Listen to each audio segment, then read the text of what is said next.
Marlon Brando is 2 months into filming The Godfather when a studio executive walks onto set with a sealed envelope.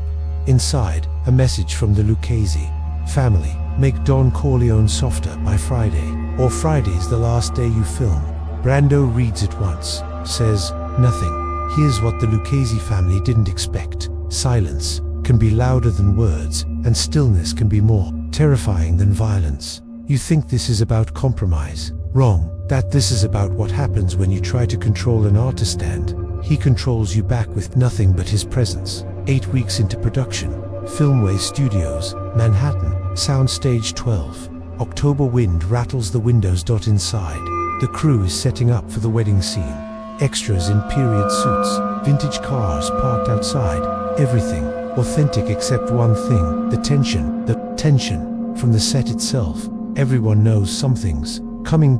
Because word came down 3 days ago, Lucchese family isn't happy. They've been watching the dailies, analyzing every frame. Their problem? Don Corleone is too absolute. Too powerful, too untouchable, a king who never bends. The Lucchese family wants a man.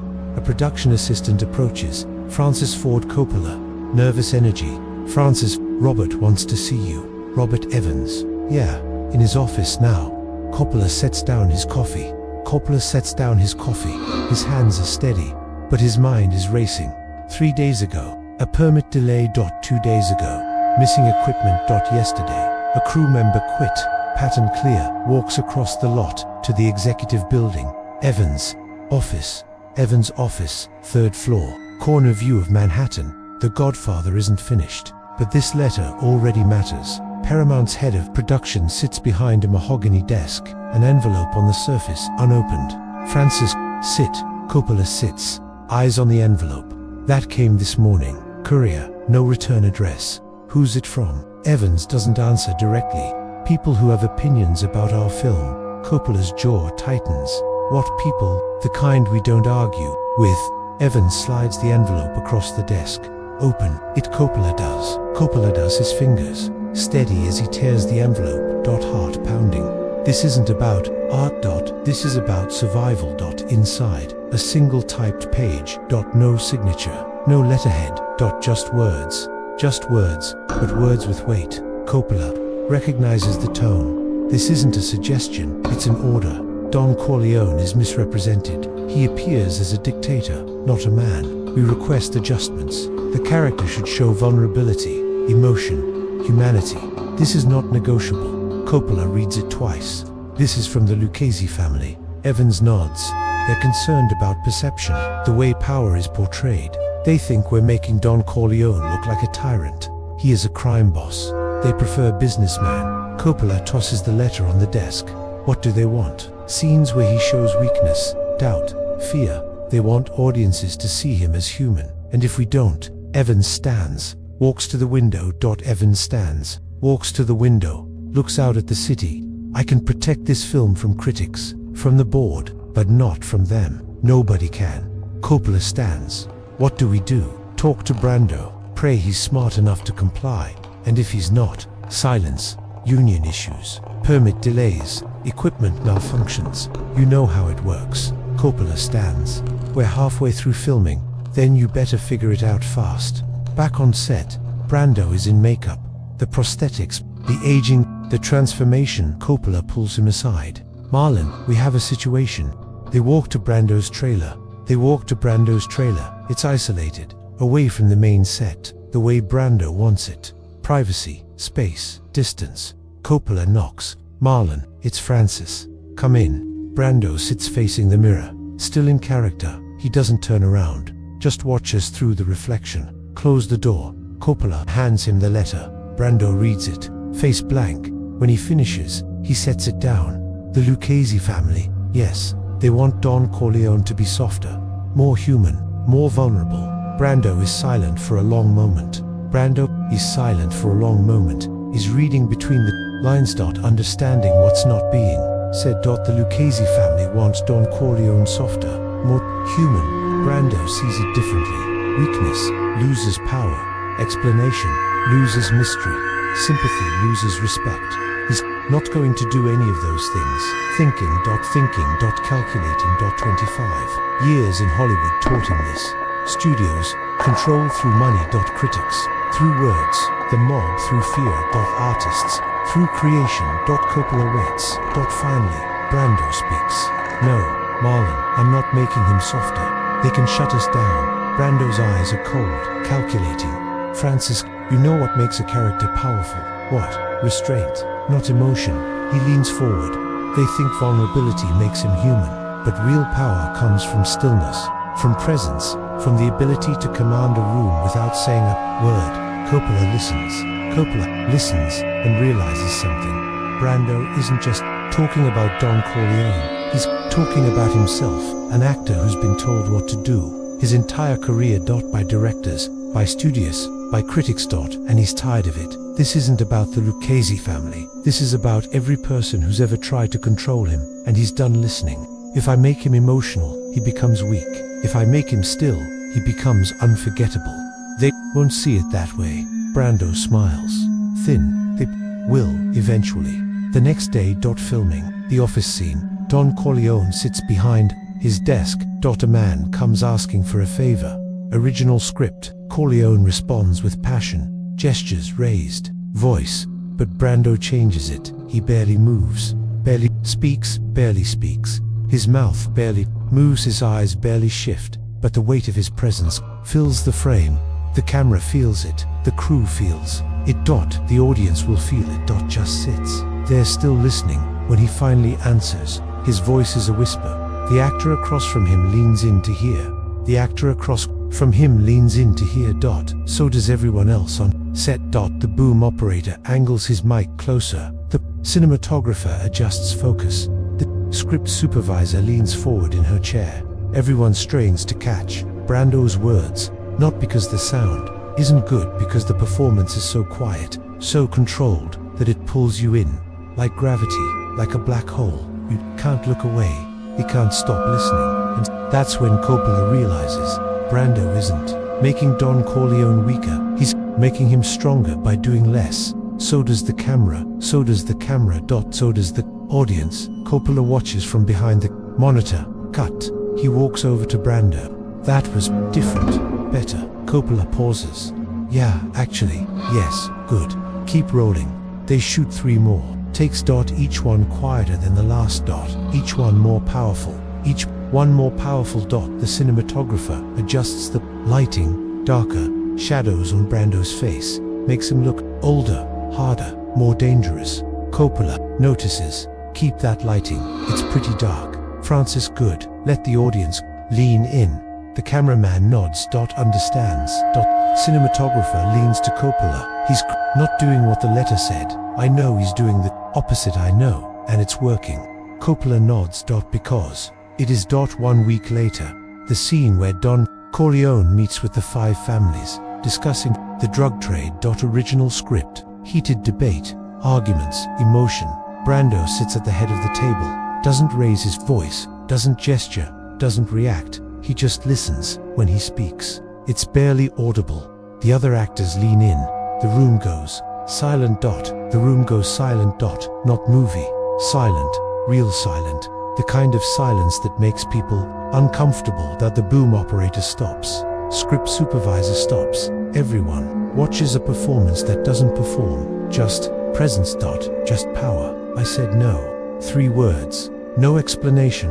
No justification. The scene ends. Coppola calls cut. The crew is quiet. The crew is quiet, processing what they just saw. The script supervisor whispers to the cinematographer, "Did you get that? Every frame, this take is special." They all feel it. They just witnessed something. Al Pacino, watching from the sidelines, approaches Coppola. What did Marlon just do? He made Don Corleone scarier by doing less. Will the Lucchese family be okay with it? Coppola shakes his head. They wanted emotion. He's giving them stone, and he's betting they'll respect it. 2 weeks later, a union rep shows up on set. Same story as before. Permit issues. Coppola knows what this is. The pressure is escalating. He calls Evans. "They're trying to shut us down again." "I know." They watch the new dailies, and they're not happy. Brando's doing the opposite of what they asked. What do we do? Evans is silent for a moment. Keep filming, fast as you can. Finish before they stop you. Keep filming, fast as you can. Finish before they stop you. Evans pauses. Francis, between you and me, what Brando's doing is brilliant, but it's also dangerous. He's making a statement, and statements have consequences. Should I tell him to stop? Would it matter if he did? Coppola thinks about it. No. Then let him finish what he started, and hope the Lucchese family sees the genius in it. And if they don't, then we all have a problem. The line goes dead. Coppola sits in his office, staring at the phone. He's made a lot of bets in his career, but this is the biggest one. Betting that Brando knows what he's doing. Betting that the Lucchese family will respect the artistry. Betting that silence can be louder than words. He picks up the phone. Calls the set. Tell Marlon we're doing another take, and tell him to do it exactly the way he wants to. The assistant on the other end hesitates. Are you sure? No, but do it anyway. Click. Coppola hangs up, looks at Brando. Brando is already in position. Camera ready. No panic, no fear. Just work, just work. Brando has been here before. Same game. He knows how to play it by doing what he was hired to do. Better than expected. 3 weeks later, the garden scene. Don Corleone playing with his grandson. This is the scene the Lucchese family wanted. Vulnerability, humanity, emotion. Brando plays it perfectly. Gentle, loving, warm. But there's something underneath. A stillness, a weight. Even in this moment of joy, you can feel the power, the control, the danger. The danger. It's subtle, protective, but possessive. Loving, but controlling. A man who built an empire, now playing with a child. Chilling. Coppola watches. That's the take. Brando removes the prosthetics. Wipes the makeup off. Did I give them what they wanted? Coppola thinks about it. He gave them humanity, but you didn't give them weakness. Good. That night, Coppola gets a phone call. Unknown number. He answers. Hello. A voice, calm, measured. A voice, calm, measured. The kind of voice that doesn't need to raise itself, because people listen when it speaks. Coppola recognizes the tone. Someone used to being obeyed. Mr. Coppola, we've been watching your film carefully, and we're conflicted about Mr. Brando. His heart sinks. Mr. Coppola, we've been watching the new footage. Coppola's heart stops, and a pause. We see what Mr. Brando is doing. He's not following our request. He's playing the character the way it should be played. He's making Don Corleone more distant, more cold, more real. More real. Real mobsters don't yell. They speak quietly. People listen. The threat isn't volume. It's certainty. Brando understands. The Lucchese family will too. Silence on the line. Then the voice continues. We're not pleased, but we're impressed. Coppola exhales. So you'll let us finish? We'll let you finish. But understand something, Mr. Coppola. What? Mr. Brando has made a statement. Whether intentional or not, he's shown us that power doesn't need to explain itself. It simply is. The line goes dead. Coppola stands there. Phone in hand. Brando just won. Not by arguing. Not by compromising. By refusing to move. By refusing to move. Hollywood calls it less is more. The streets call it power. The theater calls it presence. Brando's been doing this for decades. This time, it's a message. To the mob, watching in the shadows. To the studio executives counting their money. To the audience that will see this film, that real power doesn't need to explain itself. It simply is. For weeks later. Final day of principal photography. The death scene. Dan Corleone collapses in the garden. Brando plays it with heartbreaking simplicity. No dramatics. No grand gestures. Just a man falling. Gone. The crew stands in silence. Some are crying not because the scene was sad, but because they just watched a master at work. A performance so subtle, so controlled, so perfect, that it felt like watching someone actually die. No dramatics, no grand gestures, just a man falling, and somehow that made it more devastating than anything else could have been. Cut. The crew is silent. Emotional. Coppola walks to Brando. That's a wrap on Marlon Brando. Applause. Brando stands, looks at the crew. Thank you for trusting the silence. Someone asks, Marlon, How did you know it would work? Brando pauses.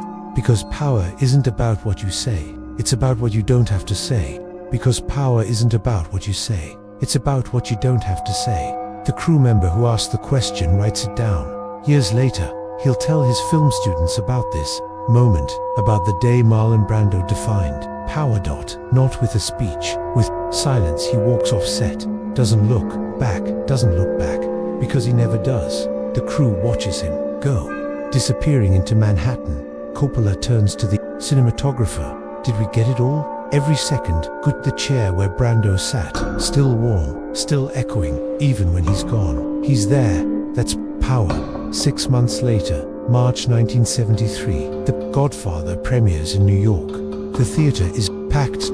Critics, celebrities, industry insiders, and somewhere in the audience, representatives from the Lucchese family. The film plays. Don Corleone appears on screen, still, quiet, commanding when he speaks. People hold their breath when he moves. People flinch. When he dies, people cry. When he dies, people cry. Not because the death is dramatic, because it isn't. It's quiet, simple, real, and somehow that makes it unbearable. The critics scribble notes in the dark, already writing their reviews in their heads. Masterful, restrained, unforgettable. They don't know about the Lucchese family, don't know about the pressure, don't know about the demand for emotion.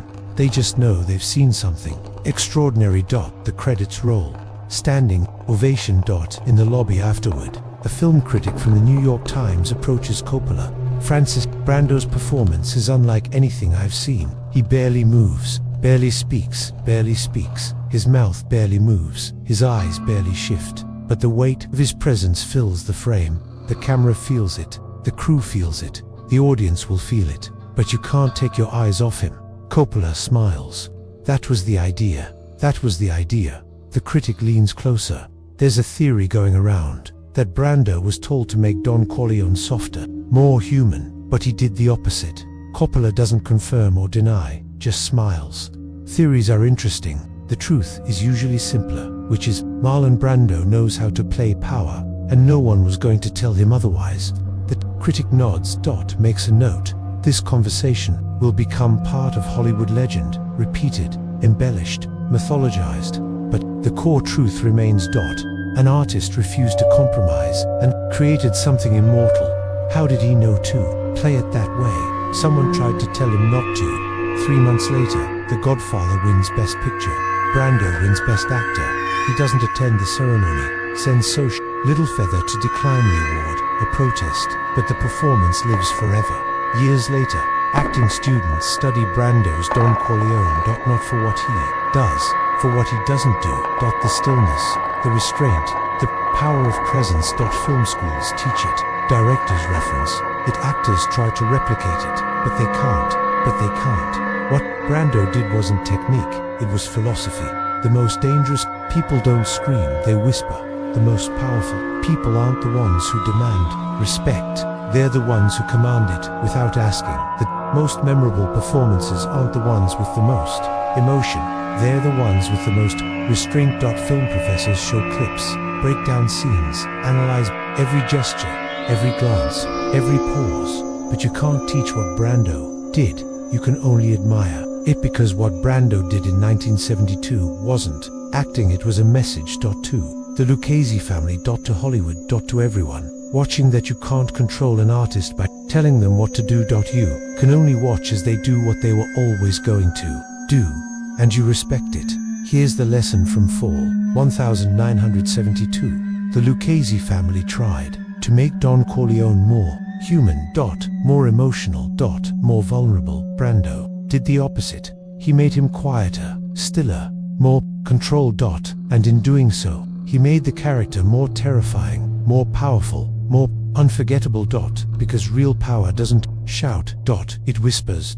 Real power doesn't gesture wildly. It sits perfectly still. Real power doesn't explain itself, it simply exists. The Lucchese family wanted a Don Corleone audiences could relate to. Brando gave them a Don Corleone audiences would fear and respect. And that's why, 50 years later, when people think of a mob boss, they don't think of emotion, they think of silence. they think of stillness. They think of Marlon Brando, sitting in that chair, barely moving, controlling everything. Fall 1972, New York, a film set, a crime family, an actor who refused to compromise. They tried to make him softer. He became harder. They tried to make him weaker. He became stronger. They tried to control the performance. He controlled the room. And in the end, the Lucchese family learned what everyone eventually learns about true artists.